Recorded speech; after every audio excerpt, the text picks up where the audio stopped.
ശരണമയ്യപ്പ.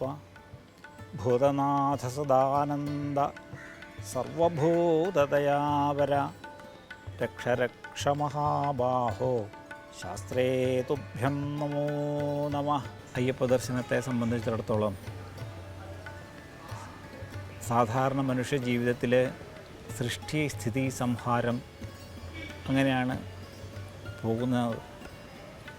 സൃഷ്ടി മനുഷ്യൻ്റെ കഴിഞ്ഞു, ഇനി അനുഭവിക്കേണ്ടത് സ്ഥിതിയും സംഹാരവുമാണ്. സ്ഥിതിയുടെ ദേവത വിഷ്ണുവാണ്, സംഹാരത്തിൻ്റെ ദേവത രുദ്രനാണ്. ആ വിഷ്ണുവും ശിവചൈതന്യവും ചേർന്നുണ്ടായ മഹത്തായ അനുഗ്രഹസ്വരൂപമാണ് ശ്രീധർമ്മശാസ്താവിൻ്റേത്, അയ്യപ്പൻ്റേത്. ഏതൊരു ഭക്തനും ആഗ്രഹിക്കുന്ന അവനവൻ്റെ ജീവിതത്തിലെ എല്ലാവിധ ഉയർച്ചയ്ക്കും കാരണം അയ്യപ്പസ്വാമിയാണ്. യാതൊരു സംശയവുമില്ല. അല്ലലില്ലാതെ ജീവിക്കാനും അനായാസേന ഭഗവത് പ്രാപ്തി പ്രാപിക്കാനും ഉള്ള എളുപ്പവഴിയാണ് അയ്യപ്പ ആരാധന. ഗുരുസങ്കല്പം വളരെ പ്രാധാന്യമുള്ളതാണ്. അങ്ങനെ നല്ലൊരു ഗുരുവിൽ നിന്നും മന്ത്രദീക്ഷയും മുദ്രധാരണവും നടത്തി അവനവൻ്റെ സുഖദുഃഖങ്ങളെ ഇരുമുടിയിൽ നിറച്ച് അതുമായിട്ട് കഠിനകണ്ടകാകീർണമായ അതിബൃഹത്തായ മലയാത്ര ചെയ്യുന്നതിലൂടെ ജീവിതത്തിലെ ദുരിത ദുഷ്കൃതങ്ങളെ എല്ലാം നശിപ്പിച്ച് തത്വമസി പൊരുളായ ആ അയ്യപ്പസ്വാമിയിൽ നമ്മളെ സമർപ്പിക്കുന്ന വിപുലമായ ഒരു ചടങ്ങാണ് അയ്യപ്പ ദർശനം. വേറൊരു ക്ഷേത്രത്തിൽ പോകുന്നതിനും ഇത്തരത്തിലുള്ള നിബന്ധനകൾ വെച്ച് കാണുന്നില്ല. പക്ഷേ ശബരിമലയിൽ പോകുമ്പോൾ ആ ദേവതയുടെ പ്രാധാന്യമനുസരിച്ച് ദർശനത്തിനും നിബന്ധനകൾ വളരെ കൂട്ടിയിരിക്കുന്നു. ഗുരുനാഥനിൽ നിന്ന് മുദ്രധാരണം നടത്തി ഒരു മണ്ഡലക്കാലം 41 ദിവസം കഠിനവ്രതം അനുഷ്ഠിച്ച് നമുക്ക് ചെയ്യാനുള്ള സത്കർമ്മങ്ങളെല്ലാം ചെയ്ത് പിതൃബന്ധങ്ങളെയെല്ലാം ശുദ്ധീകരിക്കുന്നതിനായി ബലികർമാദികൾ ചെയ്ത് ഈ പ്രപഞ്ചത്തെ മുഴുവൻ സേവിച്ച് ആതുര സേവനങ്ങൾ നടത്തി എല്ലാ ബന്ധങ്ങളെയും തീർത്തിട്ട് ആത്മാവാകുന്ന നെയ്യിനെ ശരീരമാകുന്ന നാളികേരത്തിൽ നിറച്ച് ആ ആത്മാവും ആ ശരീരവും എല്ലാമായിട്ട് സുഖദുഃഖ സമ്മിശ്രമായ ജീവിതവുമായി വളരെ കഷ്ടപ്പെട്ടു പോകുന്ന ഒരു ക്ഷേത്ര ദർശനമാണ് ശബരിമല ദർശനം.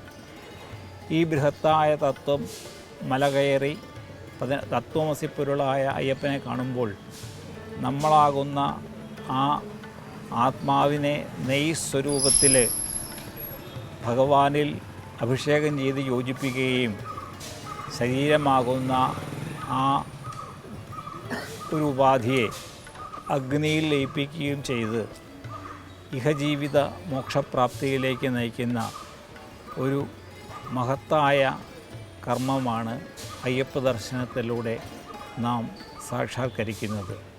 മനുഷ്യജന്മത്തെ തന്നെ ഭഗവത് പ്രസാദമാക്കുന്ന ദിവ്യമായ ഒരു പ്രക്രിയയാണ് ശബരിമല ദർശനം. ജന്തുജീവാദികൾക്കും വൃക്ഷലതാദികൾക്കും പിതൃവർഗത്തിനും സ്വമേധയാ നമ്മളെ ബന്ധിപ്പിക്കുന്ന എല്ലാവിധ ചരാചര ഐശ്വര്യങ്ങൾക്കുമെല്ലാം തൃപ്തിപ്പെടുത്തിയതിന് ശേഷമാണ് നാം കാനനപാതയിലൂടെ വളരെ പ്രയാസകരമായ മലയാത്ര ചെയ്യുന്നത്.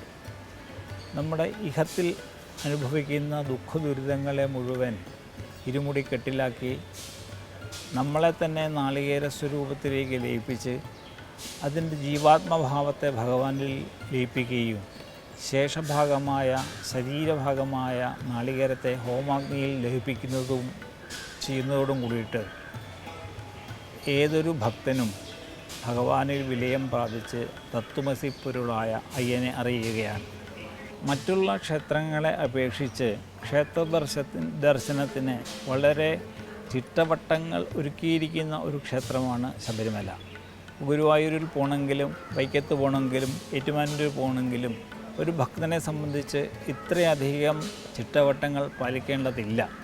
പക്ഷേ ബ്രഹ്മചാരിയായിരിക്കുന്ന യോഗ ശാസ്താവിനെ ദർശിക്കുവാനും ആ ആനന്ദ അനുഭൂതി സ്വീകരിക്കുവാനും നമുക്ക് ശരീരത്തെയും മനസ്സിനെയും പാകപ്പെടുത്തേണ്ടതുണ്ട്.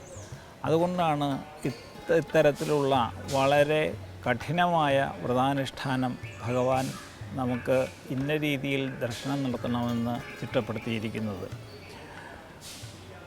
ഗുരുഭക്തി കൊണ്ടും ഉണ്ടാവുന്ന എല്ലാവിധ പുണ്യങ്ങളും നമുക്ക് അതിൽ വന്നു ചേരുന്നു.